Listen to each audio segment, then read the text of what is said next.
I find people fascinating. I'd love to connect with them. I love to hear their stories, to hear their challenges, to share with them and hear about their struggles, and most importantly, to hear about their triumphs. I'm perfectly comfortable with that. What I'm not always comfortable with is talking about myself. And that's exactly what I decided to do for this episode.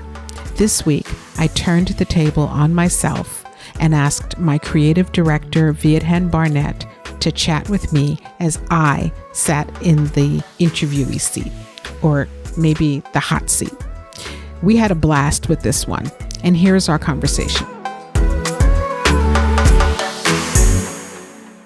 Shazam, the movie, which he's watching, is into half of it. So it's Yes. taken about a little over now. Yeah. And Shazam, the movie, is 2 hours and 13 minutes long. Like, what the heck? It's specifically to get kids to just be quiet so that their parents can go and do whatever the thing is that they're doing. Handle some business. Yes. And the thing that we're doing is we're drinking champagne out of a janky wine glass. We realize that this is a wine glass. So cheers to what we're getting ready to do. And that's what's happening. So this is a little different, you guys. So this is Lisane Basquiat, and I'm the founder of and CEO of Shaping Freedom. And this is Lisane Basquiat, who is Barnett. Is that right? Okay. Damn. I know. Did y'all catch that? I'm not going to say what was just getting ready to happen. And my face is You're flushing. shiny face. I'm flushing.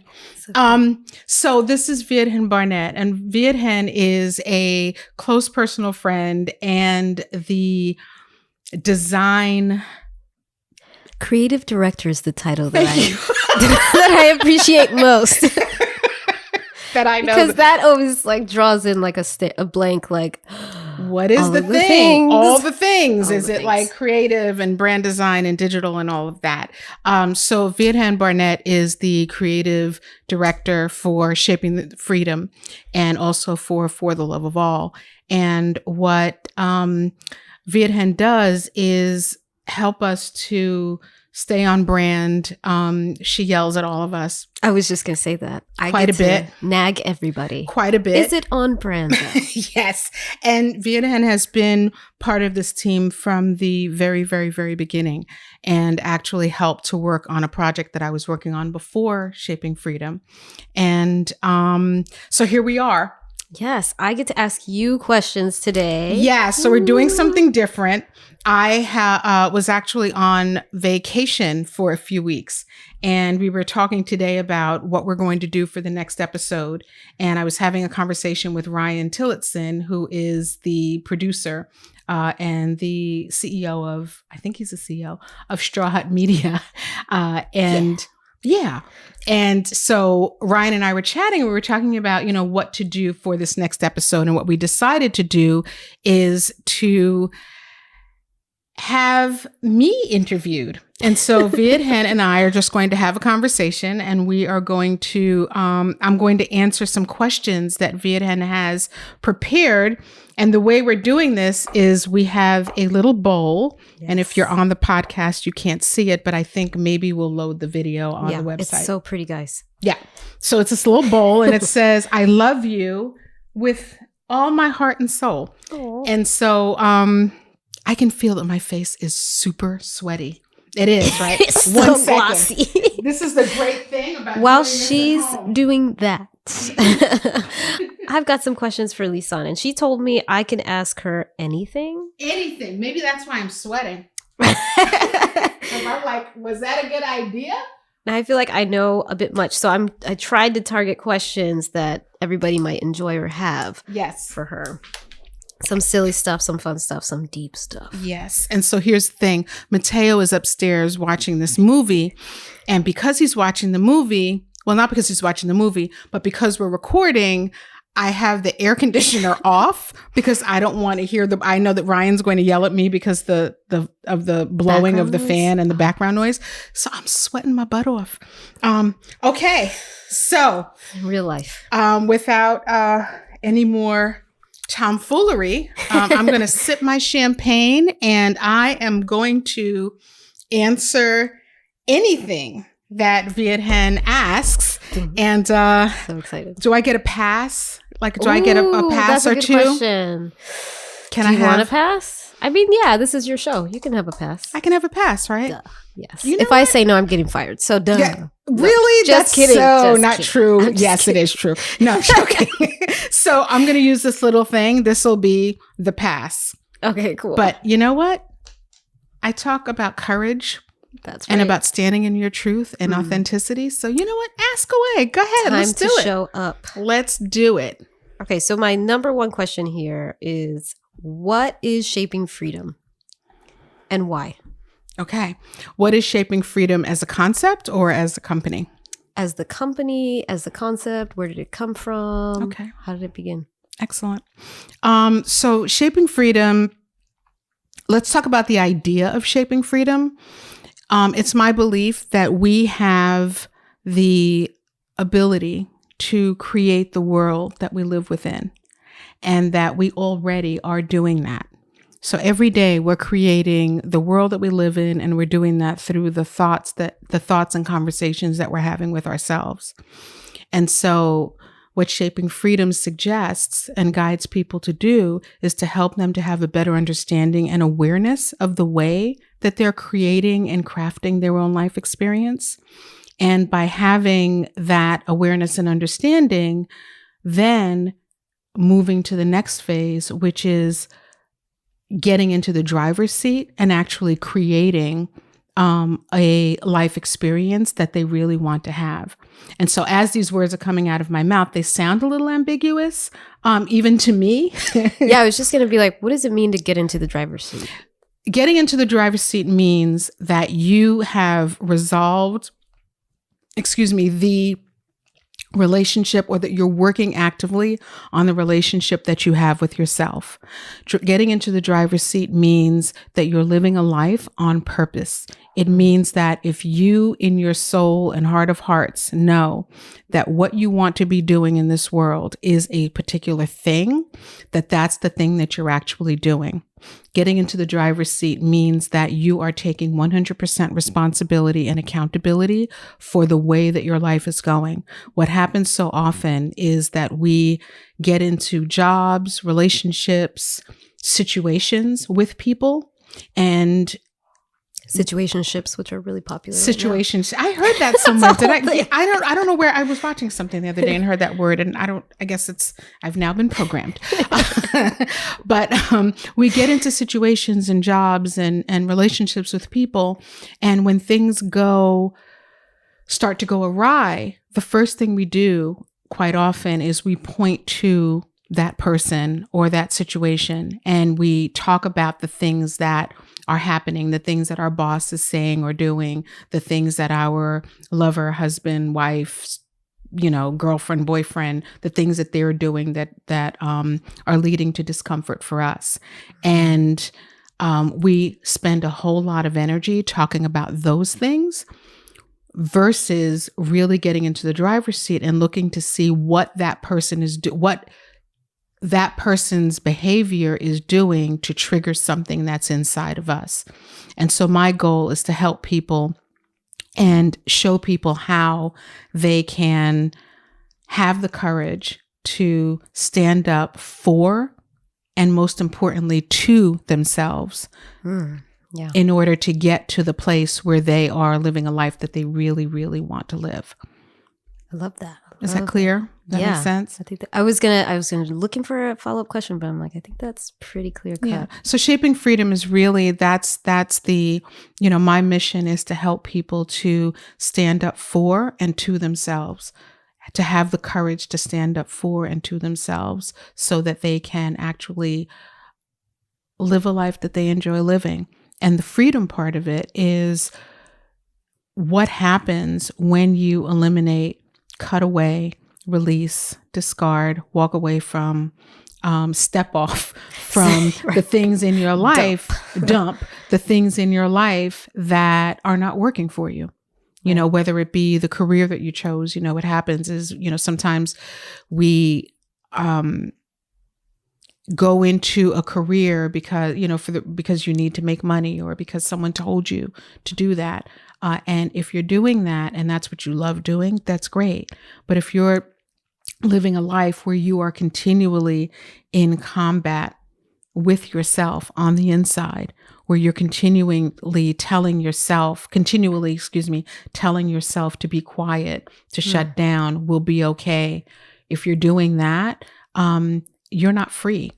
And so that's really my goal. So it's not about freedom, like, woo, shaping freedom. And now, let go of all the stuff, right? Like all the guru says, let it go. Yeah. Now what? I let it go. What do I do? And how do I do it? Right. And it's not like freedom. So now like discard everything and take those kids and put them in a closet. And, whoa. Run down the street. It's not that kind of freedom. It's the freedom that you feel when you have confronted yourself and when you have pull the courage out of yourself to confront, deal with, and own your stuff and own your life. It's that freedom. It's like, wow, that has gone away. Now I have all this extra energy to do whatever the thing is. Right. Go get the kids out of the closet. I was just going to say, it's like, get the kid out of the closet. Please, you want to do that. Yeah. Cool. So that's what shaping freedom is. Okay, great. That was an easy question. That's all you got? That is the end of this podcast episode. Guys, bye. No, I'm just kidding. All right. So who's the lady behind Shaping Freedom? Who's Lisane Basquiat? What's her story? And wait, there's a twist here. Because you said make it fun. Yeah, I'm taking a sip of my champagne. So tell me, who's Lisane Basquiat and who would play her in a movie? And what would be the opening scene? Shit. Okay. Where's that little pass thing? Okay. Who is Lisane Basquiat? Lisane Basquiat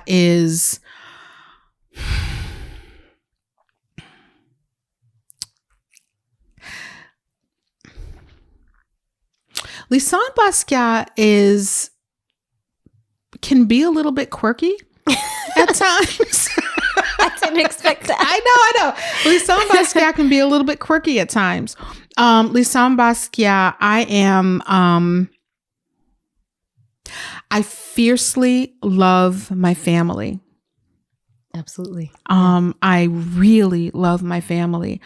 I really love my family and work very hard to help us to like each other. That means a lot to me.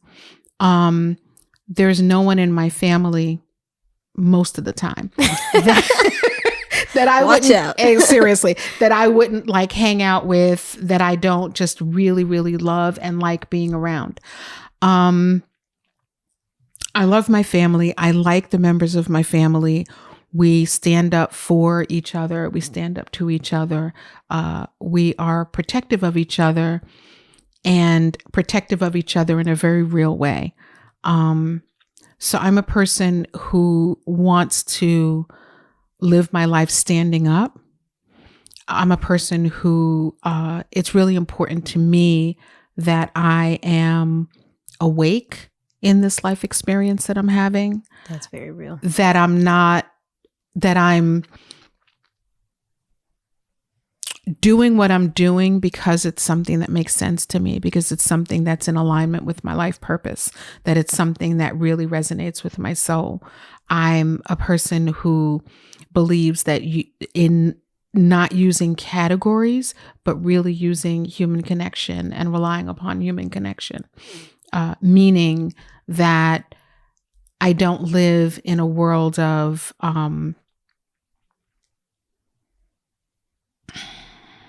I lost my train of thought. Give me a second. Lost my train of thought there for a second. I'm going to circle you back to a question, though. Okay. Who would play you in this movie? Shoot. That's the one that I'm stuck on. I'm trying to think about that while I'm giving an answer. If you frame it in, a comedic a rom-com? Is it a drama? It's probably not a drama. Okay, let's see. Empowerment. Who would play Lisane, Okay, I think... you know who I would want to play me, but I know that it's really I'll not be who you want to play. Yes. I would want and this is not even appropriate because it's not the person, but I would want Angela Bassett to play me. Yes. Who doesn't want Angela Bassett? That's who I would want to play me. But it's probably not the right typecast, but that's the person I would want to play me. Why would it be the right typecast? I don't know, because shoot, who do you think would play me? Give me some ideas. I think I need some help here. Dang.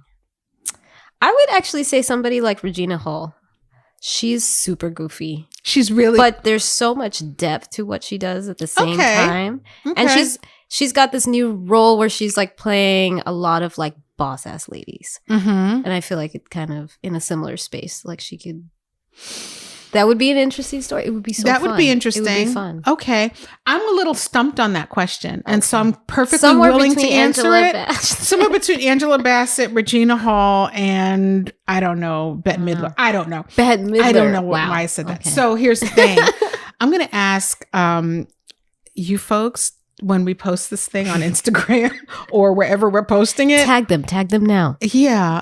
Just let me know who you think should play me. Yes. And there's no movie happening, but I don't know. It'd be interesting to see who people think would play me. Okay. So those were my core questions. Just to start you off, should we jump into random question asking now? Yeah. Oh, actually, I had one more question. Repeat the question, because I think that there's parts of it that I may. Did you miss? Yeah. The who is Lisane Basquiat? So, and the other thing about what was the opening scene of your story? Oh. Of your movie. Okay. The opening scene of my movie would be when I was, I have so many scenes that just flew through my mind.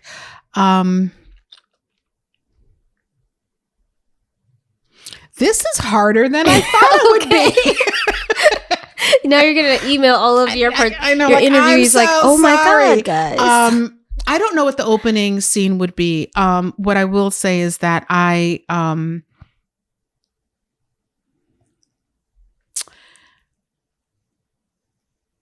know what the opening scene would be. Let's come back to that. Okay. I think we're going to have to cut this whole thing out of this video. But go ahead. Let's go to the next question. I'll come back to this question. Give me some time with it. Just some impetus to tell your story. Okay. But okay. Something I wanted to get out of the way just really quickly, because I know that a lot of people who listen and probably follow you on social media, they want to know, are you that Basquiat? Oh, wow. You're asking You said questions. Any questions. I want to get it out of the way. What do you mean by that Basquiat? What's that Basquiat? You know what Basquiat. I don't know what you're talking about.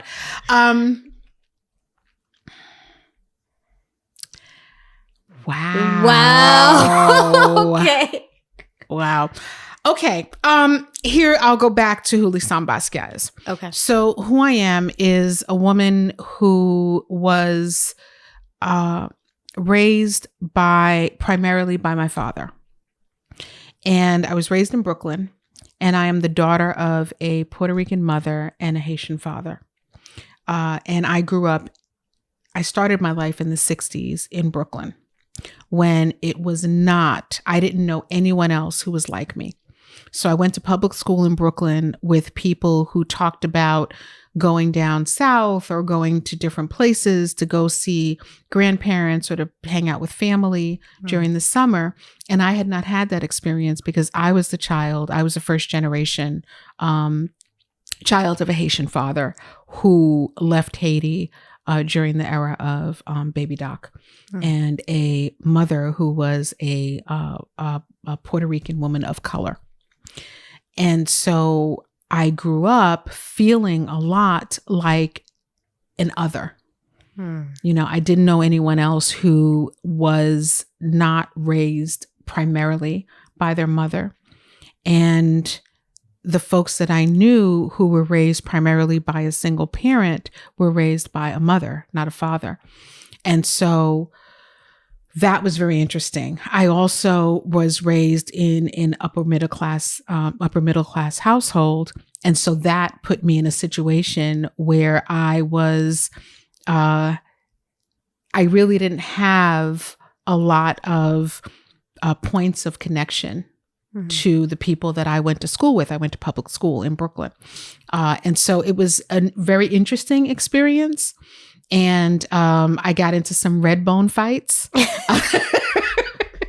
And those of you who know what that means. Those of you on the West Coast. Yeah, those of you who know what that means, know what it means. And those of you who don't, look it up. Yeah. So I got into quite a bit of red bone fights. And some of them, quite frankly, were not fights. I was just cussed out or whatever. Okay.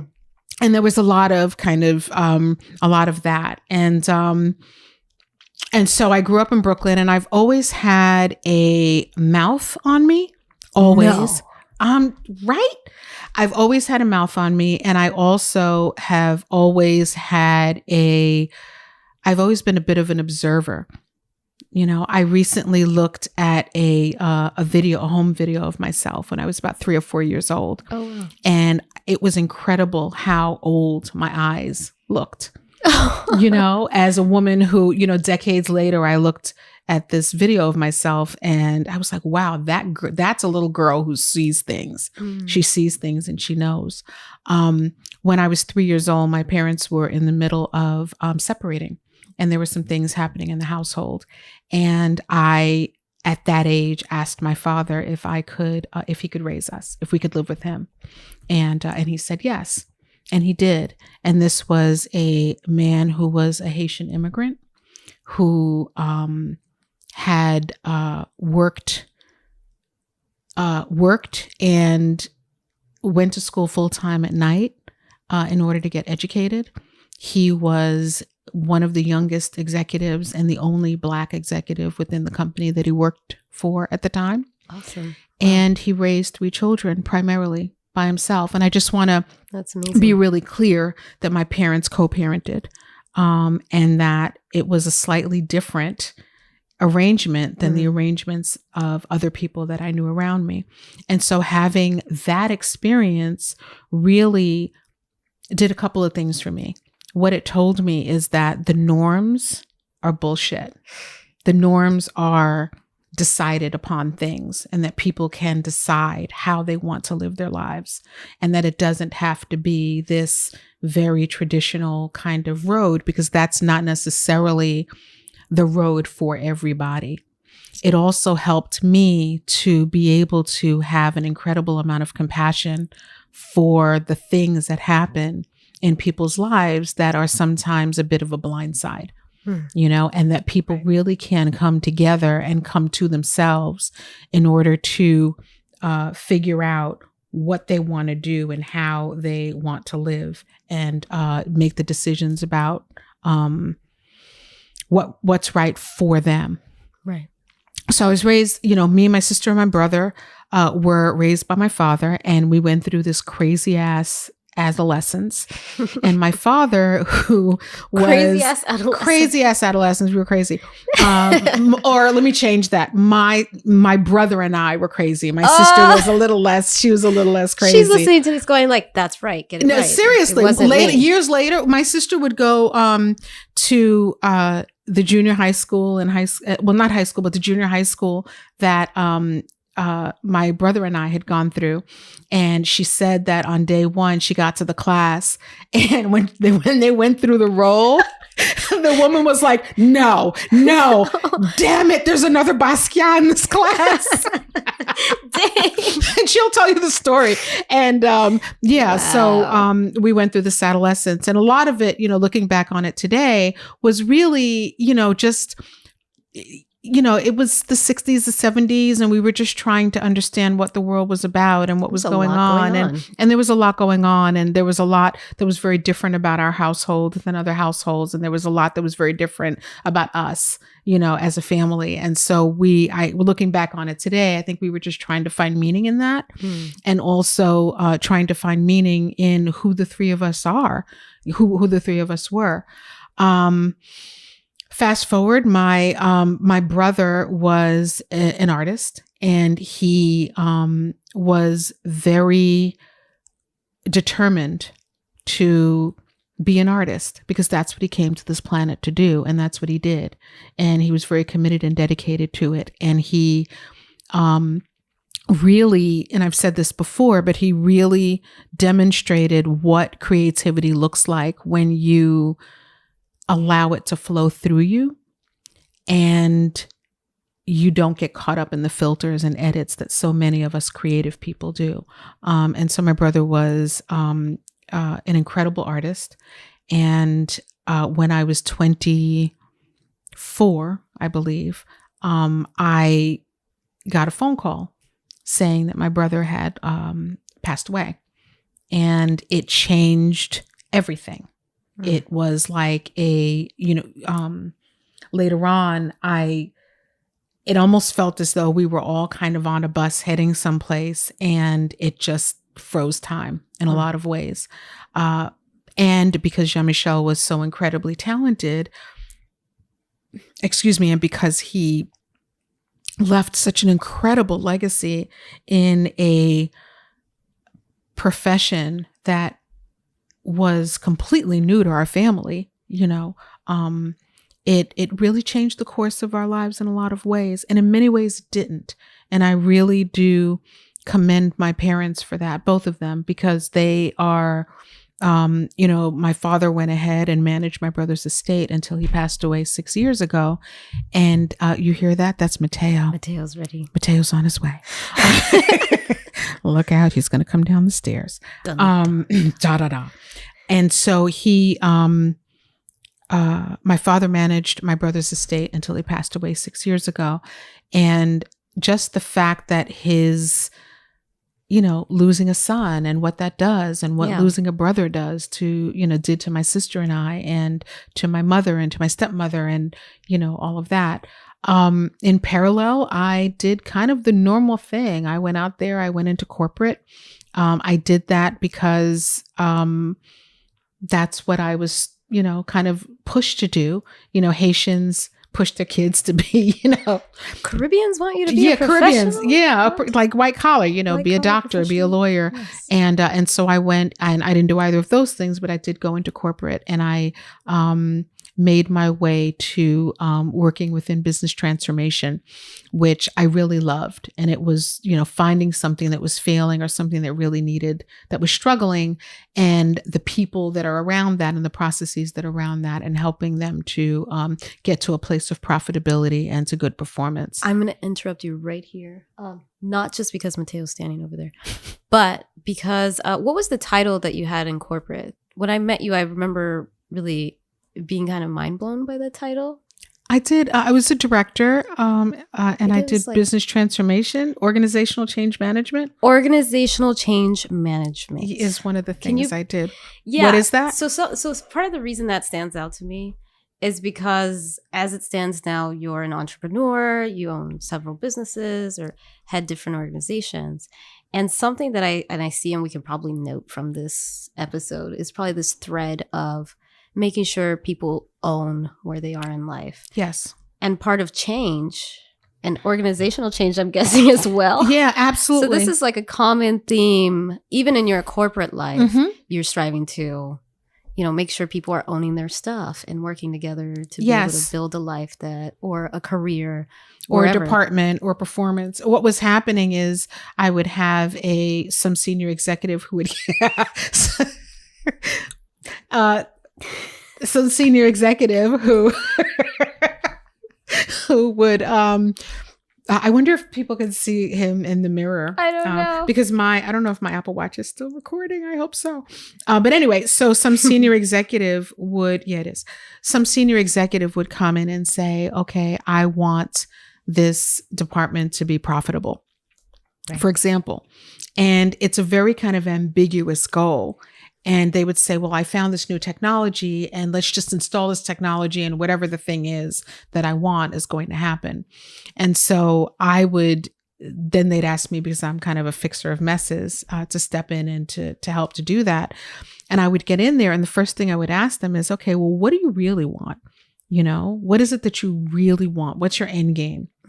And let's really take a look at what you have. And before you spend this money on finding this, bright, shiny car, to park in your driveway, let's find out what you really want to do and what your goals truly are, and figure out what we have to do to get there. And so, Mateo got tired of it. He's so bored with this conversation. It's like, wow, it's like, whatever. Really I thought they were doing something exciting. Changed his mind. I don't know what we're going to do with this episode. There's going to be so much editing. So what we can, okay. So you're helping them sort of. So I would get in and really help them to come together. I would help them to realize what it was that they needed or wanted to have out of the department. And I would also work with the multiple departments to ensure that internal business partners were working together in a more strategic and more effective and collaborative way. So similarly to a lot of like our personal problems, it just takes, what would you say, like getting into what your end goals are and those kind of things to, get your ish together. Yeah, I think it's like people say, you actually want to go. Yeah, I work with people and, we all want to be happy. Right. We all want to feel good every day. We all want to go to bed at night knowing that we've done a good job with life and that we've really made the things happen that we want to make happen. And so, similarly to that, I think that the video is going to be great. Okay, let's do this. I'm going to pause. Okay. We're going to do it. We'll just pause for a minute. Okay. Let's do it. I'm even going to pause this. When we come back from the break, we'll talk about the future, what I want to change, how I can do better, and what I see. When we return.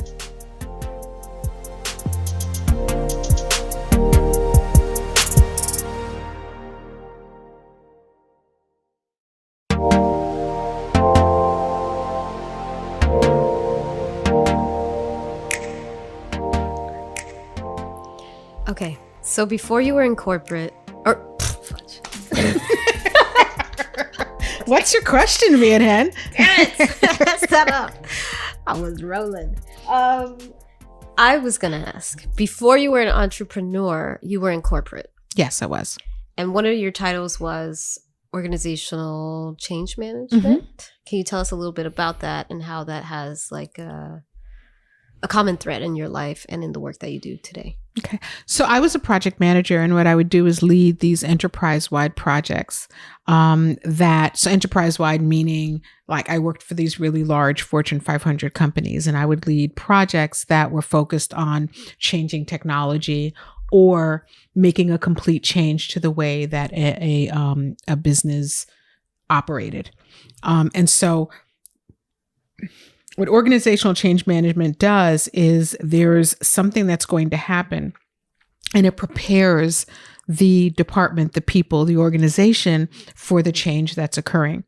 Quite often when when change happens, if we're not part of that change or if we've not initiated that change, we can sometimes scramble because we're trying to figure out who we are in that change or what this change actually means to us, especially when it's a change that we've not initiated. And so organizational change management helps to prepare the organization and the people within the organization to acclimate to the change, the decision that's been made, and to adopt whatever the new behaviors, new technologies, and new leadership is. So that's the work that I did. What I found is I went through this period where I was leaving a company, and I started to think about what my next gig was going to be. And I had this moment of realization that if I didn't do something differently, I literally could just have the same job over and over and over and over and over again for the entirety of my career. And knowing that what I really wanted to do was to change people's lives or to help people to change their own lives. What I really wanted to do was to help people to take a look at what was happening in their life and the changes that they were encountering on a day-to-day basis, and how they can really put themselves into the driver's seat of steering the ship, the boat, the car, into the direction that they wanted to go in. And so at some point in all of that, I decided to become a coach.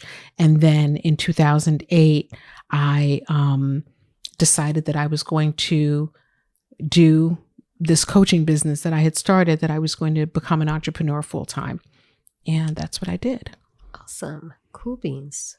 All right. So we're going to jump into the fun questions. Let's do that because I'm feeling that like got really stuffy. Yeah, I know. I felt like it was, I'm like, I don't know. Am I I'm like on an interview? Wait, oops.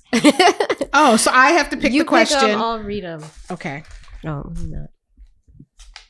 Okay. Dun, dun, dun, dun. Okay. You read them because it's your handwriting, and I don't know that I'm going to be able to. Yes. Ooh. Why do you think people get stuck for so long? Because they're afraid. And they get stuck for so long because they've created a relationship with themselves that they would never tolerate from another person. They've created a relationship of indifference and of literally abusing themselves into being quiet and just going with the program. So how do you deprogram? What are your top 3 ways of deprogramming? Being clear about the decisions that I'm actually making, meaning if I'm doing, really paying attention to how the decisions, how I'm feeling as I'm living through the decisions that I'm making. And so one way to do that is to literally, so simple, just to sit and really pay attention to myself and to ask myself what's going on. Just in the same way that I would a friend. You know, we've all had really good friends, and I don't know why I'm sweating now because this question is not, there's nothing about this question that's making me sweat, but I'm just so hot. You are hot. I don't know how I feel about this interview, but let's just keep going. Okay. So the top 3 ways that I have of doing that is, number 1, listening and paying attention to the voice that's inside of me. Meaning when I'm feeling something, asking myself what it is that I'm feeling, you know, as I'm going through my day. And if I'm feeling particularly overwhelmed or stuck about something, really giving myself the time and the patience to sit down to say, Lisane, what's going on? What do you need right now? And giving that to myself. I think that's super, super important. Taking a walk is really, really important. Just finding ways to quiet things down enough to allow myself to actually speak to myself. And that sounds a little odd, but it really is really important. Okay. Number 3, third way. So we got moving your body, getting clear, speaking to yourself. So speaking to yourself, I guess that's 3. Yeah. And another one is releasing things. I'm from the Northeast, and what we do a lot in the Northeast is we go through really horrible things sometimes, and we literally just keep it moving because it's so important that we just move. What I've come to realize is that those things that we push down and shove down inside of us, they're there and they're waiting and they're going to come back up.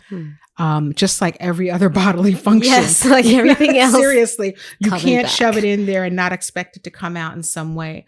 And sometimes it comes out in behaviors that it comes out in the way that we communicate with the people that we love and like. Sometimes it comes out in us just really charging forward and getting things done versus really thinking about how we are.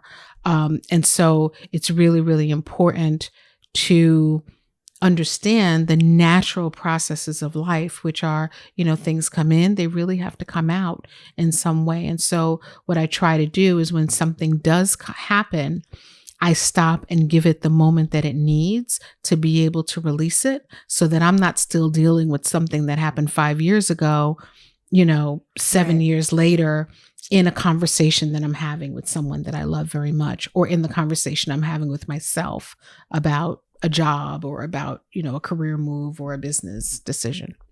Cool. Okay. Next question. You got to pick them. I got to pick a question. Okay. This one is calling me.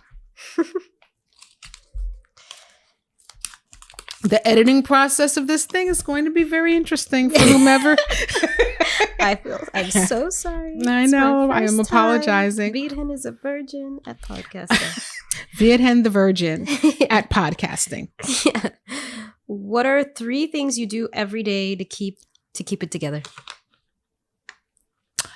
Sleep. My sleep is so important. I'm like 8 hours.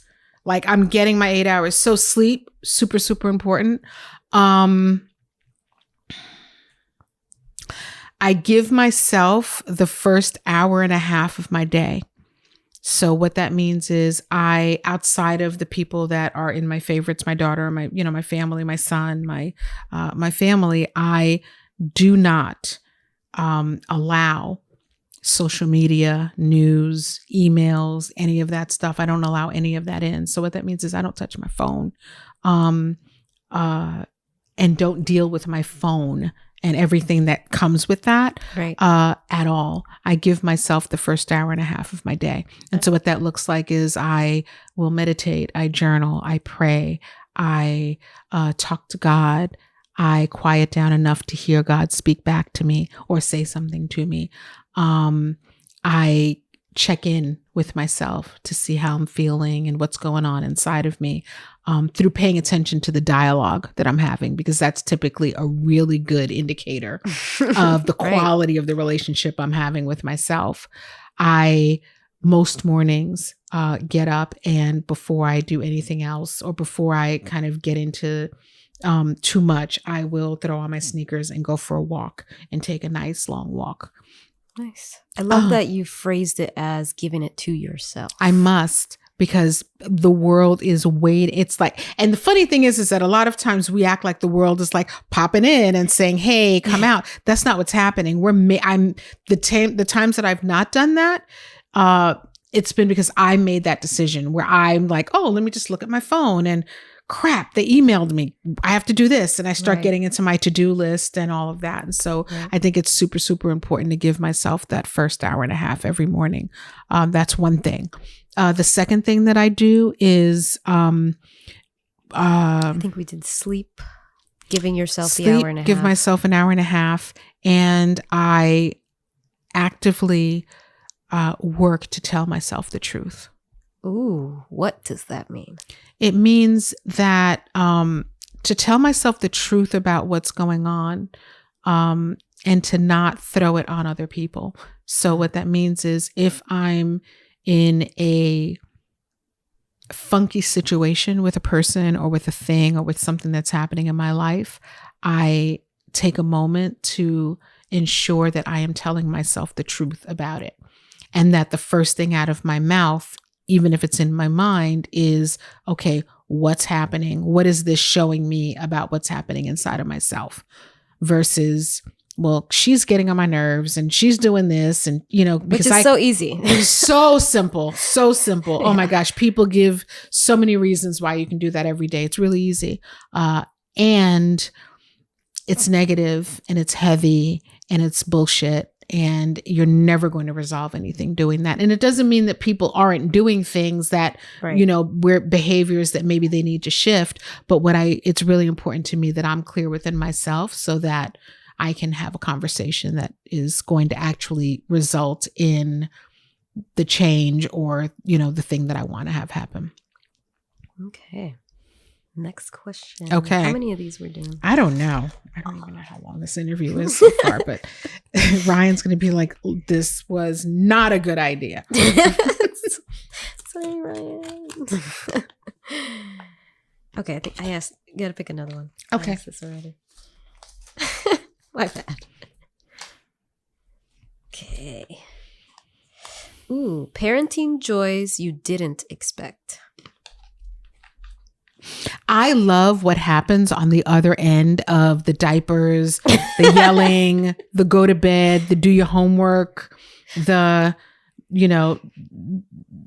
don't have 50 people in my house when I'm not home. I love what happens on the other side of that. I love the human beings that my children have become. And I love the relationship that I am able to have with them on the other end of parenting. Cool. I love that. I love what you said earlier about liking the people in your family. like them. They get on my nerves at times, but I really do like them. Okay. Ooh, what do you really think about the self-care trend? And what does it actually look like? Like, what is it in real life? Because it's really trendy right now to be like, oh, self-care, I'm doing this bath bomb or yada, yada. I didn't know that there was a self-care trend. I did not know that. What do I think of what I think of self-care overall is that self-care is, yes, it's about getting a massage. It's about taking a nap, hydrating, eating well, eating for performance. And even if it's the performance of just, working every day and that, I believe that that's very, very important. I think that self-care at a deeper level is about creating a relationship with yourself where you are clear and that you're in rapport with yourself and that you're loving yourself up. And loving yourself up is all the things that I just described. And it's also treating yourself the way you would treat your best friend, meaning when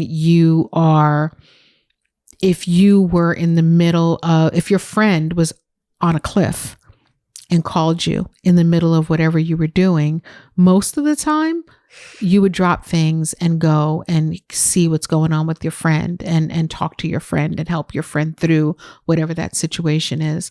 I think that this world would be such a calmer place if we were to do that for ourselves as well. Give ourselves that same thing. I think that so much that happens in the world that is cray-cray comes when you have a bunch of people who are not taking care of themselves at the deeper level, interacting with each other.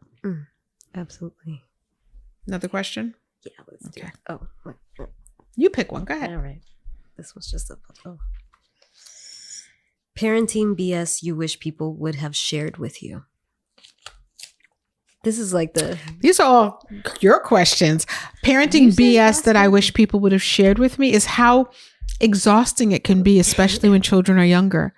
Like it takes a lot of energy to be a parent. And the first few years are completely exhausting. You have to exert a ton of energy. And then you go through this period where your kids are like 7 and 8 and you're like, what are they all complaining about? This is perfect. I have solved this. And then they get to adolescence and it becomes a little more challenging sometimes because now you're dealing with human beings who are seeking their identity and growing up and having thoughts of their own. So I think it's a big job. And it takes a lot of energy. And it's really important. I don't give parenting advice, or maybe I do. I actually do. I don't know why I said that.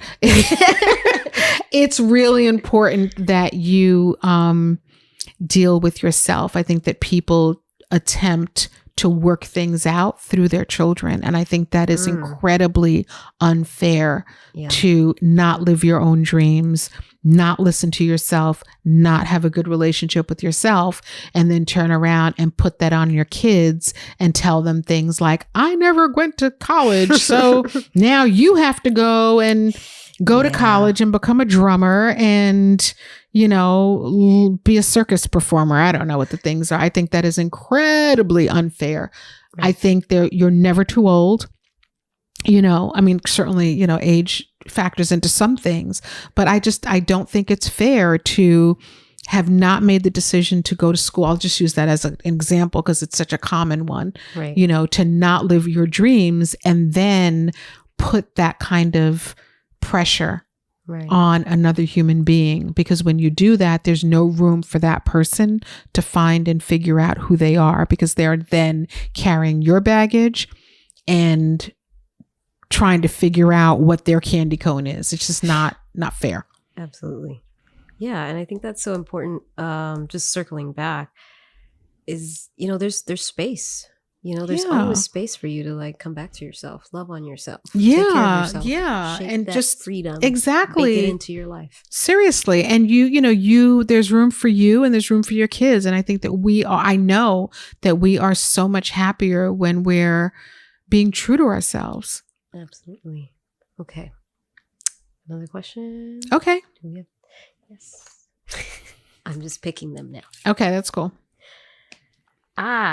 Okay. So what's a poulet and can we manifest a man with this? Have you? Oh, wow. Okay. Have I manifested a man? I have manifested everything that I have had happen in my life. answer. I have manifested relationships that Wait, let's circle back though. What is a pule? A pule is a written prayer that Shaping Freedom listeners are probably going to hear a lot about. Yeah. So a pule is a written prayer. Mm-hmm. I'm a student of Huna, and Huna is a spiritual and energetic practice out of Hawaii. I am a student of the Empowerment Partnership, and I love Huna. I love it. And so what I love about Huna, without getting into the details of it is a way for people to really own what being a child of God really looks like in a very powerful and very intentional way. So a pule is a written prayer, and it's something that I did years before, I learned the Hawaiian version of it. And really it's setting goals with very specific intention. And that's what a pule is. Cool. And so you've definitely manifested a dude. I've manifested a dude. I've manifested dudes. I've manifested jobs. I manifested becoming an entrepreneur. I'll tell you a little quick story, not about a dude. Okay. But I own Harahub Carlsbad. Yes. And I live in San Diego, and I live both in San Diego and in the New York, New Jersey area. And a couple of years ago, I had actually been a member of Harahub, founded by my friend Felina Hansen, the wonderful Felina Hansen, who founded Harahub. But I had been a member of Harahub for many years. And I decided that, having been in San Diego at the time for over 6 years, I knew I have a great community back in the Northeast. And outside of a couple of friends, I really didn't have community here. I was a member of Harahub, but I really didn't feel like I had community. And so I sat down and I wrote out some goals for myself. And the number one goal was that I really wanted to have a community here in San Diego similar to the community that I have in the Northeast, meaning that I would have friends and I would have people who I could call or text on my way in to the airport to go hang out and that kind of thing. And that I also wanted to be around, I wanted to expand my network of like-minded professional women and community here in San Diego. And so there was like a long list of things that I wanted, but that was like my number one. And 11 days later, I got an email from Felina asking me if I had any interest in purchasing the Carlsbad location. Wow. So just quickly, I want to add, for those of you who don't know what Harahub is, it's a co-working space, which is, I want to say, not exclusively women. It's a female-focused and gender-inclusive co-working space and business accelerator. And what we have for any of the Harahubs, there were 3 in San Diego, one in Temecula, one in Irvine, Washington, D.C., Phoenix, Sweden, and Atlanta. And so Harahub seeks to solve the problem of being an entrepreneur and not having space and or the skill set necessarily. So what Harahub does is it provides educational opportunities, or it provides education on being an entrepreneur. It helps. What we do is we have programs in place that help entrepreneurs, primarily female entrepreneurs, to scale their business, to grow and scale their business. Okay. Next question. Yeah. I feel like, yeah. Okay, you pick this one. Sorry. I'm a control freak. Are you a control freak? I don't know. A little bit. Tad. Oh, I asked this already. Okay. Yep. Next one. Next.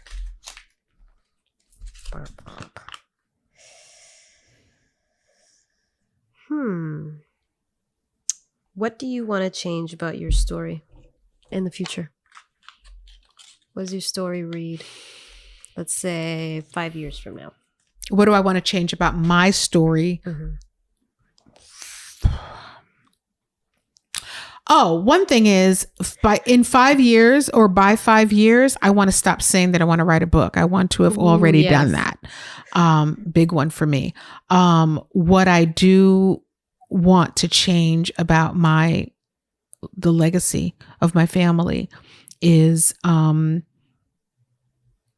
really put a lot of energy into looking at the legacy of my family, and not from the perspective of, or looking at it from the perspective of behaviors and the way that we pass behaviors down from generation to generation, and thought patterns and beliefs. And it's really important to me that at some point in our lives and on a continual basis, that we take the time to stop to look at who we are, why we are, and what's actually happening from one generation to the next. And that we have the courage and the thoughtfulness to shape and shape what that looks like moving forward, and also to free ourselves of the things that we're passing that really don't need to be passed. Awesome. Yeah.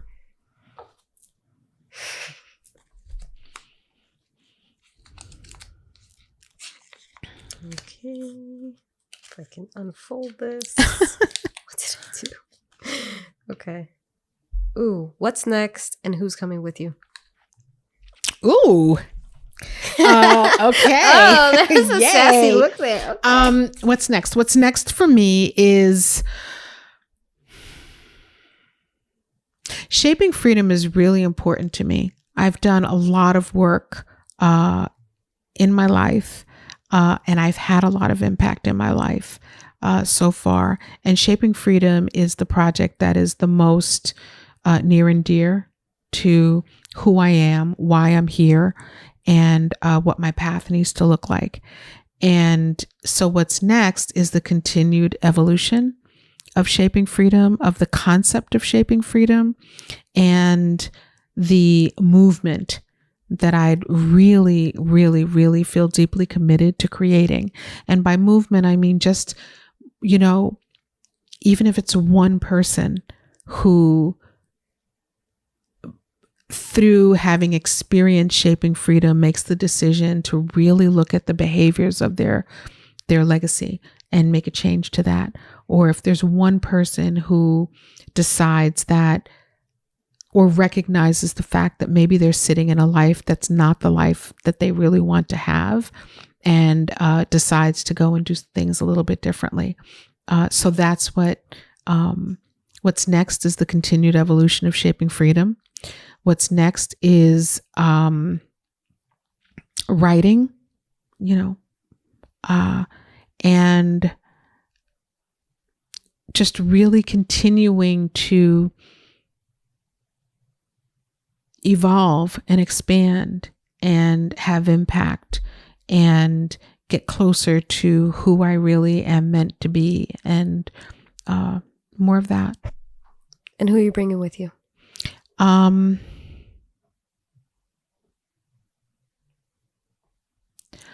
I don't know of anyone that I'm not bringing with me, because I think we're all in it together. Yeah. I think we're all in it together. And so I think I think we all, I don't have this belief that it's me and I'm bringing anyone with me.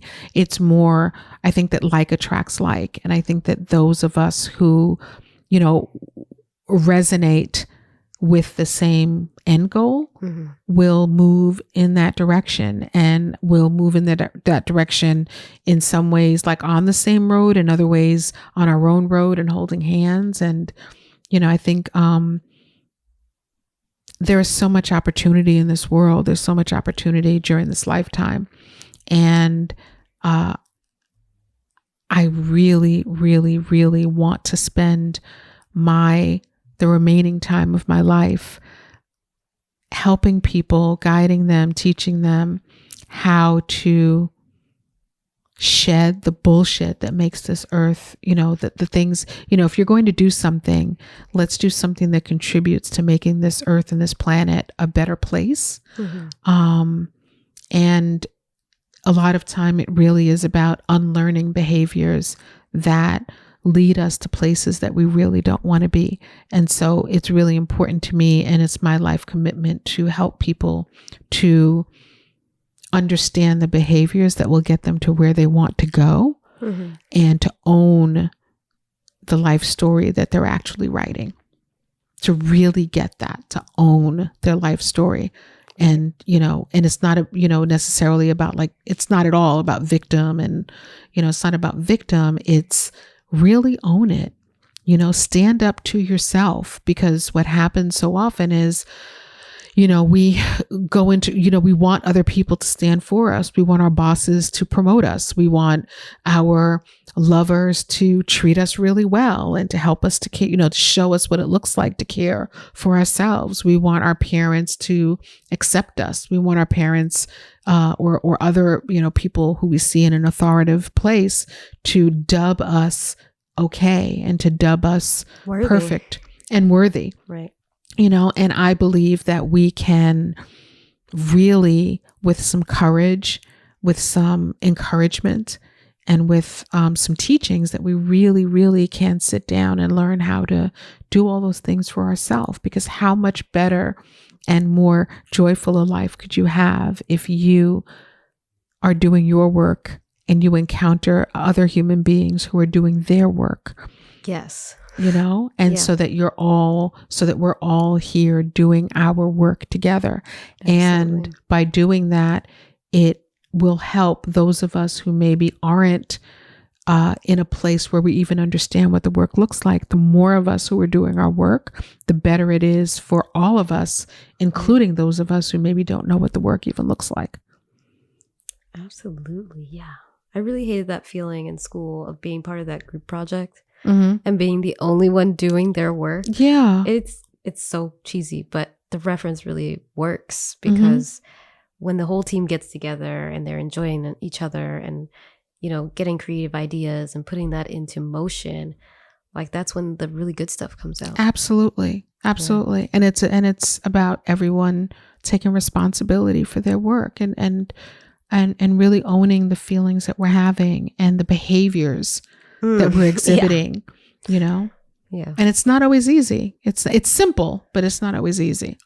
You say that a lot. Simple, I know, but not because easy. it's the truth. It's so true. It's the truth. You asked me before about self-care. Honestly, and I think someone wrote a book about this many years ago. It's like kindergarten, go to sleep, eat well, drink your water. Don't be mean to people.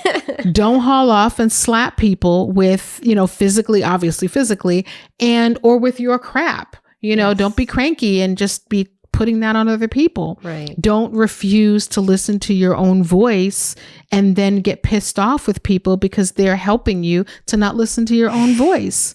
Absolutely. Do the things. It's simple, but it's also not easy because it's so much easier to blame people and say, well, I'm in this job and I hate it, and my boss is micromanaging me, and my husband or my wife, or that's so easy. Absolutely. Okay. Do we want to do one more? Let's just do one more. Okay. I'm going to go through all of them and pick a good one. Let's just do it, and then we can edit the... Maybe. Okay. Hang on. We're going to edit this. The scene to my movie, while you're looking for that, here's the scene. Oh, okay. It came to me just now. Nice. And I wanted to wait for the real answer. So I was in corporate. This is 2008. And no, it wasn't. It was much earlier. I'm sorry. Anyway, it doesn't matter. The year doesn't matter. I was sitting at my desk and I was on a conference call. And I was chatting, instant messaging, or whatever instant messaging was at the time, with a couple of coworkers. And I had a nagging feeling about something that was going on inside of me. And I don't remember what the thing was, but I do remember that feeling that, hey, pay attention. And I kind of shooed myself. I didn't say the words out loud, but the action was, we'll deal with that later. You'll be fine. Just wait. And in that moment, I had the realization that if a friend had called me and told me that she was on the ledge and really needed some help, I would have stopped everything. I would have dropped the call. I would have gotten out of it.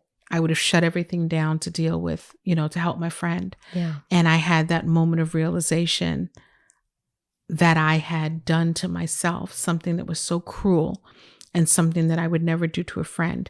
And I don't even remember what the thing was. I just remember that feeling of, now's not the time. I'm working, I'm doing, and I had that moment of realization. And the truth of the matter is that moment changed my life, because it was that moment of complete awareness and clarity that there is a relationship that I'm in every day with myself that is just as significant and that should have the most priority of any relationship that I'm in. And years later, I saw that it was really akin to that scripture that says, love your neighbor as you love yourself. And so often we get caught up in loving our neighbor part. Yeah. And we're so self-sacrificing. And it's like, I'm fine. Let me help you. That's okay. My foot fell off. I'll just pick it up. And I'm so sorry that my foot fell off and some blood got on you. Bleeding on you. Yes. But I'm so sorry about that. But what can I do to help you? And I know myself and so many people who completely forget about or disregard the as you love yourself part of that. And what I have come to realize is that I cannot help you. I cannot be there for you. I cannot be a good neighbor to you or for you if I've not taken the time to clear up what's happening here inside of me. And so that moment, and I was already a coach at the time, but that moment was the moment that completely changed the course of my life. Wow. It changed everything because it opened up my eyes. It was like I went into a different kind of portal of the world where I really started looking at the ways that we interact with each other and the ways that we treat each other and the ways that we treat each other as a result or as an outward manifestation and demonstration of the way that we are treating ourselves.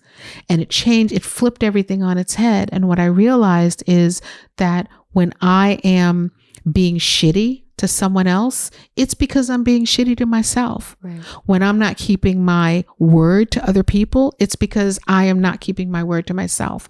When I am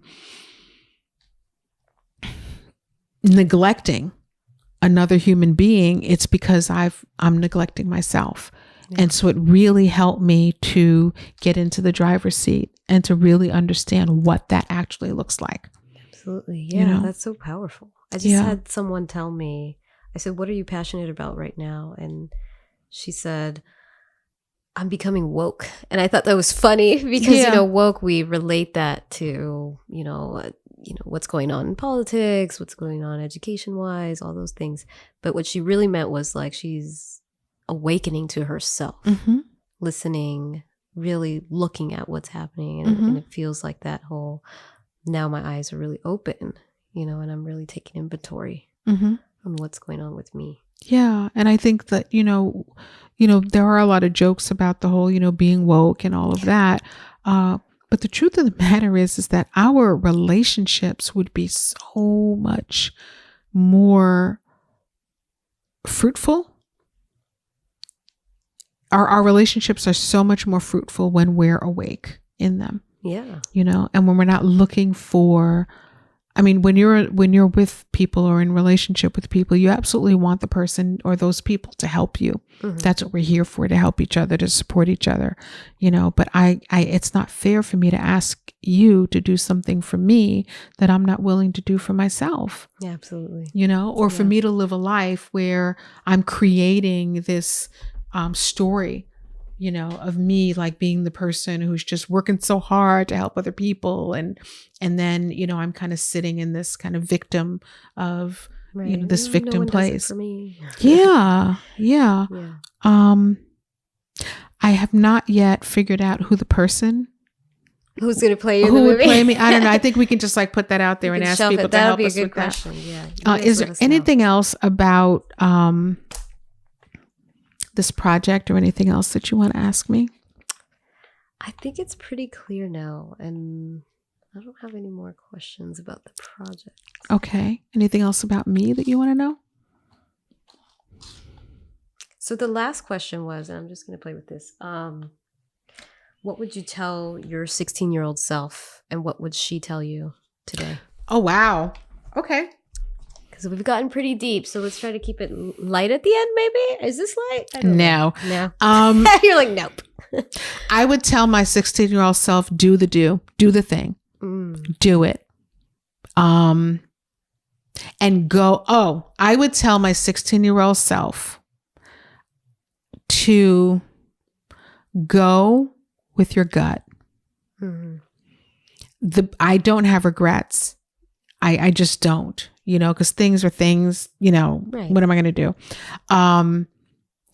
I will say that if I could go back and speak to my 16-year-old self, I would step in, I would put my arm around her, and I would tell her to do the thing and to go with her gut and to allow her gut to be her guiding light in her career, in her relationships, in her business decisions, in everything.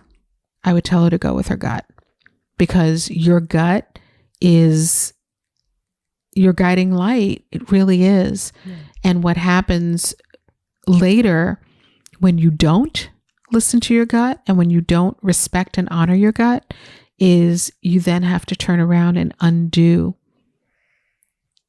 what has happened as a result of having pulled that connection apart between your gut and who you are and your heart. So that's what I would say. And what she would say to me is, I'm freaking scared. What the fuck? What is all this shit? All these people and relationships, and what is all this thing? That's what she would say to me. She's like, damn. She's like, what is this? I don't know. I think that's probably what my 16-year-old self would have said. She were standing here, she'd be like, this is some bullshit. And I think she would also say, remember me.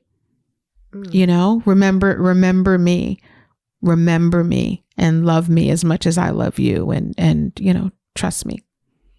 Because quite frankly, if you go back, whenever we get to that point where we have to course correct, you go back to that point where you stop listening to yourself. So if I were to go back to my 3-year-old self, it would be, listen to me. I know what I'm doing. Yeah. I really know what I'm doing. Nice.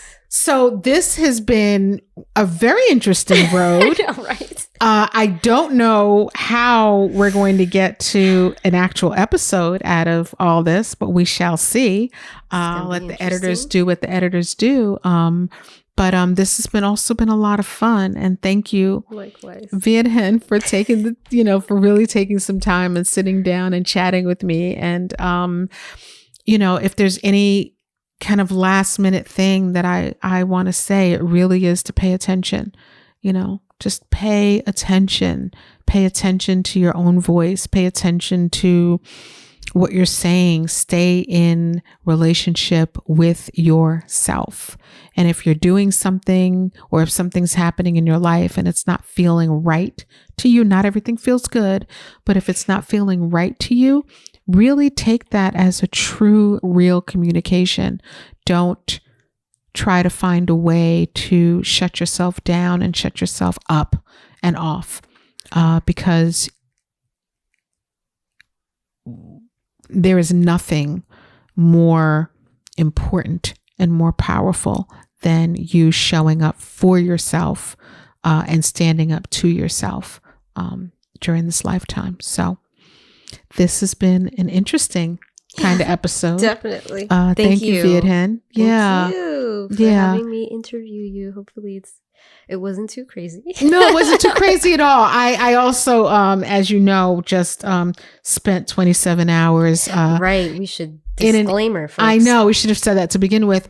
27 hours on planes and in airports over the last 72 hours. And so Yeah. So thank you for your patience with some of my rambling. And anyway, thank you so much for listening to Shaping Freedom, the Shaping Freedom podcast. I am having such a good time doing it, and the feedback has been really phenomenal. And so my request is that if you are liking what you're hearing, that you subscribe and tell a friend. And also, let's really keep the conversation going. Again, I'm hoping that what you got out of this is that there really is a lot of conversation to be had about this life experience that we're all having. And the way we're going to do it is for us to really be woke, as you said, woke and aware and open, and also willing for us all to get together and have the hard conversations. Let's just talk. Let's talk and talk about the hard things. Absolutely. You know? Cool. Okay. Thank you for having me. Thank you. Bye. Bye. I had such a good time having this conversation with Viet Hen. I loved the questions that she asked. I loved the opportunity to share with you a little bit more about who I am and what I believe. I also really was happy with the fact that I allowed myself to do something that I'm not always comfortable doing. And through going through that experience, realized that I actually really had a good time. So I really want to thank all of you for listening. I'm really grateful for all the feedback that we're getting about the Shaping Freedom podcast, and really, really appreciate everyone who is listening.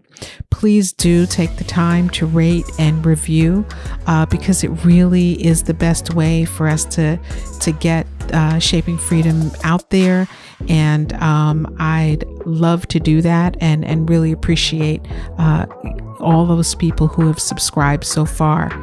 I also want to mention, and I'm actually just making this decision while I'm recording this outro, I have a video of this interview, and what I am going to do is we'll post it to the Facebook group, the Shaping Freedom group that's on Facebook. And so if you've not joined it, please go ahead and do that, because what we'll do is we will have the unedited video of this interview posted there. And let's go ahead and continue the conversation right there. Let's talk about some of the things that we brought up, maybe expand on some of the questions that Viet Hen had. And if you can think of the person that would play me in a movie, why don't we just go ahead and say that? Because for some reason I was completely stumped on that one. Anyway, thank you again so much for listening to the Shaping Freedom podcast. Have a wonderful week, and we'll see you next time.